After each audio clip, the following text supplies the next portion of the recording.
Pertama, apa itu zat pengatur tumbuhan? Zat pengatur tubuh tumbuhan adalah senyawa organik baik yang diproduksi secara alami oleh tumbuhan atau hormon tumbuhan maupun yang dibuat secara sintetis yang dapat mengatur, merangsang, ataupun menghambat proses pertumbuhan dan perkembangan tumbuhan. Selanjutnya, zat pengatur tumbuhan dibagi menjadi dua kelompok utama, yaitu zat yang merangsang pertumbuhan seperti auksin, giberelin, dan sitokin, dan juga zat penghambat seperti asam absitat atau ABA dan juga etilen. Selanjutnya, zat pengatur tumbuhan auksin atau IAA terakumulasi di ujung batang, daun muda, dan juga biji. Sedangkan giberelin atau GA terakumulasi di embrio biji, daun muda, dan juga jaringan meristem. Sedangkan sitokinin terakumulasi pada ujung batang, akar, biji, dan juga jaringan meristem. Sedangkan etilen C2H4 yaitu terakumulasi pada buah, masak, daun tua, dan juga jaringan yang terukra. Pada asam absitat atau ABA terakumulasi pada daun matang, biji dorman, dan juga jaringan stres. Yang pertama ada auksin. Auksin adalah senyawa organik yang diproduksi secara alami di jaringan meristematik, terutama di ujung batang dan akar, yang dapat memacu pemanjangan sel di daerah tumbuh. Adapun fungsi dari auksin ini yang pertama merangsang pemanjangan sel, merangsang pembentukan buah tanpa biji atau partenokarpi, merangsang pembentukan akar lateral dan adventif, mengatur arah pertumbuhan atau tropisme, dan juga mengatur pembelahan dan diferensiasi sel, juga mencegah gugurnya daun dan buah muda. Selanjutnya ada mekanisme auksin yaitu pemanjangan sel. Dapat teman-teman lihat pada gambar di atas, yang mana auksin menginisiasi pemanjangan sel dengan cara mempengaruhi pengendoran ataupun pelenturan dinding sel.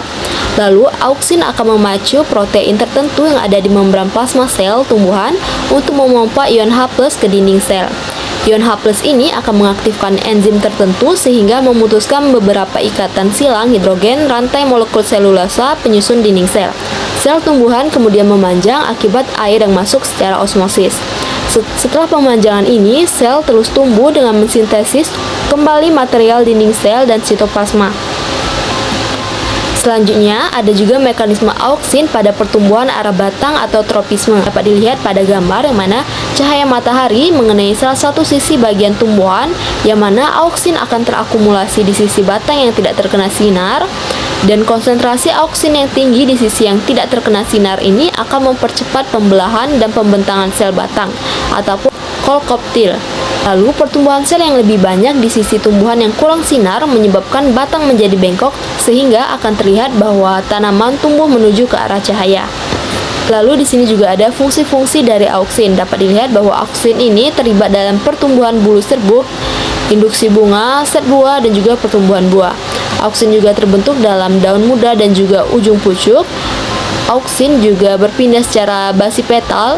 Auksin juga untuk pertumbuhan buah berasal dari biji buah yang sedang berkembang.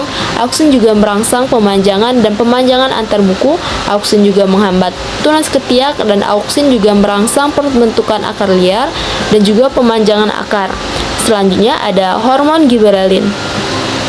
Giberelin adalah hormon tumbuhan yang mempengaruhi pertumbuhan, terutama pemanjangan batang, perkecambahan, pembungaan, dan juga pembentukan buah. Fungsi dari giberelin ini yang pertama merangsang perkecambahan, memacu pemanjangan batang dan sel, memecah dormansi biji dan tunas, dan juga membantu pembungaan dan pembesaran buah. Lalu selanjutnya ada mekanisme dari giberelin. Yang pertama ada perkecambahan. Nah, dapat teman-teman lihat pada gambar di sebelah kiri, yang mana pada penunjuk gambar nomor 1 terjadinya implibisi air yang merangsang sintesis giberelin. Pada nomor 2 dan 3, GA ini berdifusi ke lapisan eleuron dan juga merangsang sintesis enzim. Pada gambar keempat dan juga kelima, enzim ini akan memecah amilum dan gula yang kemudian bersama nutrisi lainnya kembali ditransportasikan ke embrio yang sedang berkembang. Selanjutnya juga ada mekanisme giberelin disintesis di meristem apikal, ujung batang dan akar, daun muda, dan juga embrio dalam biji. Nah, prekursor utamanya ini adalah asam mafalonat. Yang kedua ada transportasi, yang mana giberelin ini berpindah secara non-polar melalui jaringan pembuluh floem dan juga silem ke organ target, misalnya tunas, batang, buah, dan juga biji. Yang ketiga, penerimaan oleh sel target. Di dalam sel, GA ini akan masuk dan berikatan dengan reseptor GID1, yaitu giberellin insensitive dwarf 1. Lalu terbentuklah kompleks GA G1D1. Lalu selanjutnya akan terjadi aktivasi ekspresi gen. Dengan dihancurkannya DELA, maka gen-gen pertumbuhan yang sebelumnya dihambat akan aktif. Hasilnya, sel tumbuhan dan membelah lebih cepat. Yang keenam ada efek fisiologis, yang mana akan terjadinya pemanjangan batang. Giberellin ini akan meningkatkan ekspansi sel di batang, menjadikan tanaman ini akan lebih tinggi. Lalu perkecambahan biji, yang mana GA ini merangsang enzim delta amilase di aileron biji untuk memecah pati menjadi gula yang digunakan embrio. Lalu juga ada pembungaan dan pembesaran buah, yang mana GA ini mempercepat pembentukan bunga dan menstimulasi pertumbuhan ukuran buah, contoh pada anggur tanpa biji. Dan yang kelima ada pemecahan dormansi, yang mana biji yang dorman dapat aktif kembali dengan bantuan GA, terutama pada tanaman beriklim sedang. Selanjutnya dapat teman-teman lihat, ini adalah hasil dari giberellin tadi, yang mana ada pembentukan buah atau partenokarpi. Di sini ada contoh pada buah pisang, buah tomat tanpa biji, jeruk, dan juga anggur. Lalu juga ada perkecambahan biji dan juga dormansi apika. Selanjutnya ada hormon sitokinin, yang mana sitokinin ini adalah hormon tumbuhan yang berfungsi merangsang pembelahan sel atau sitokinesis, memperlambat penuaan daun, dan juga bekerja sinergis dengan auksin untuk mengatur pertumbuhan dan diferensiasi jaringan. Fungsi dari sitokinin ini ada merangsang pembelahan sel atau mitosis, merangsang pertumbuhan tunas lateral, menunda penuaan daun, dan meningkatkan pembentukan organ pada kultur jaringan. Selanjutnya ada mekanisme dari sitokinin. Yang pertama ini ada sintesis dan transportasi. Sitokinin ini disintesis terutama di ujung akar, nodul akar, embrio, dan juga endosperm biji yang sedang berkembang, seperti pada gambar di bawah ini. Lalu juga ada transportasi. Setelah disintesis, sitokinin ini akan ditransportasikan melalui silem ke bagian atas tanaman, seperti tunas dan daun. Lalu transduksi sinyal, yang mana sinyal sitokinin ini akan ditransmisikan melalui kaskade fosforilasi. Reseptor aktif memfosforilasi residu histidin pada dirinya sendiri atau autofosforilasi, dan gugus fosfat kemudian ditransfer ke protein fosfotransfer atau AHPS, Arabidopsis histidine phosphotransferase. Selanjutnya, fosfat ditransfer dari AHPS ke faktor transkripsi yang disebut respons regulator. Selanjutnya ada aktivasi faktor transkripsi dan regulasi ekspresi gen, yang mana faktor transkripsi ARRS yang telah terfosforilasi atau teraktivasi akan masuk ke dalam nukleus sel. Di dalam nukleus, ARRS ini akan mengatur ekspresi gen-gen target sitokinin. Ada dua tipe ARRS, yaitu AARRS umumnya berfungsi sebagai regulator negatif respons sitokinin yang membantu memodulasi intensitas sinyal. Yang pada tipe B ARRS umumnya berfungsi sebagai aktivator transkripsi gen yang responsif terhadap sitokinin. Lalu aktivasi faktor transkripsi ini menyebabkan perubahan dalam ekspresi ratusan gen, baik menginduksi atau mengaktifkan maupun represi atau menekan gen-gen tertentu. Selanjutnya ada respon fisiologis, yang mana perubahan dari ekspresi gen ini akan menghasilkan protein yang mempengaruhi berbagai proses, termasuk pembelahan sel atau sitokinesis, yaitu fungsi utama dari sitokinin ini. Dan yang kedua, pembentukan tunas dan daun. Yang ketiga, penghambatan penuaan atau senesens. Yang keempat, interaksi dengan hormon lain, terutama auksin untuk pertumbuhan akar dan juga tunas. Selanjutnya ada asam absitat atau ABA, yang mana asam absitat ini adalah hormon penghambat yang mengatur dormansi dan juga respon terhadap stres seperti kekeringan.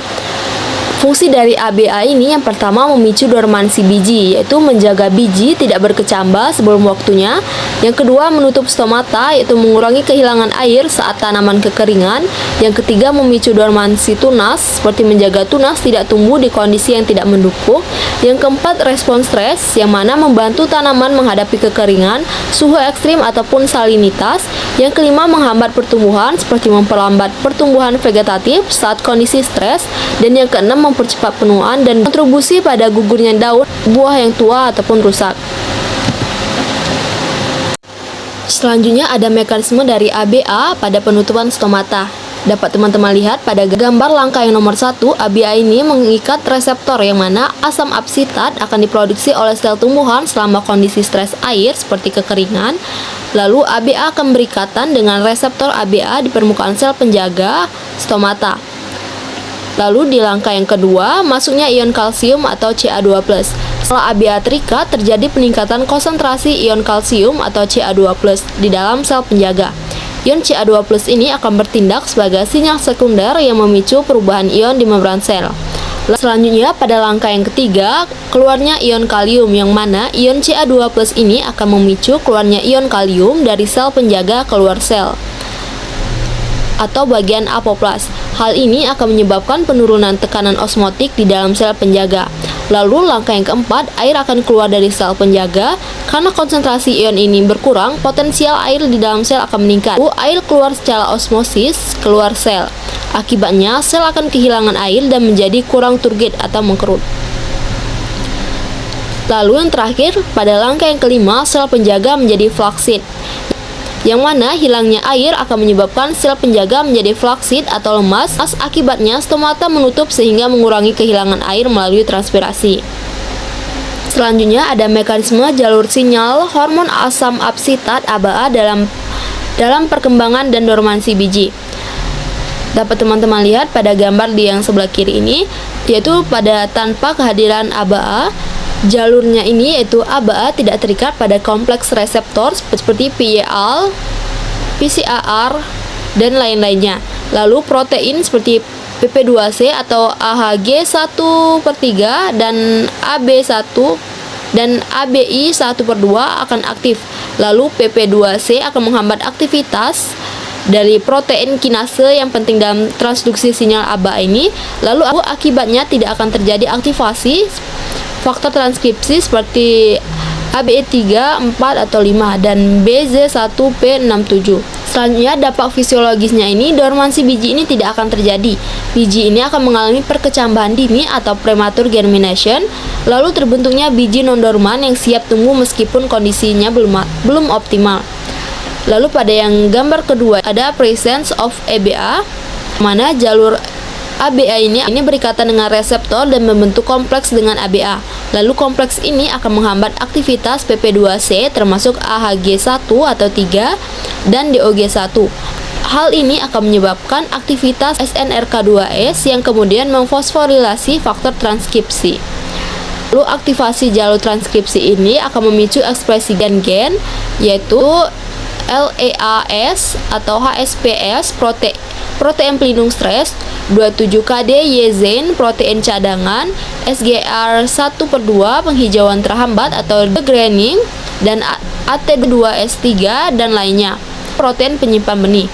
Lalu regulasi gen oleh WR1, LAFL, FOS3, LEC1/2 dan ABI3 juga mendukung dormansi.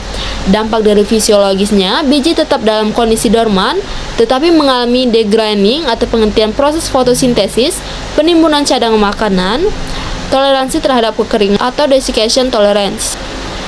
Selanjutnya ada hormon etilen, yang mana etilen adalah hormon tumbuhan berbentuk gas atau C2H4 yang berperan penting dalam proses fisiologis, terutama pada pematangan buah dan juga respon terhadap stres lingkungan.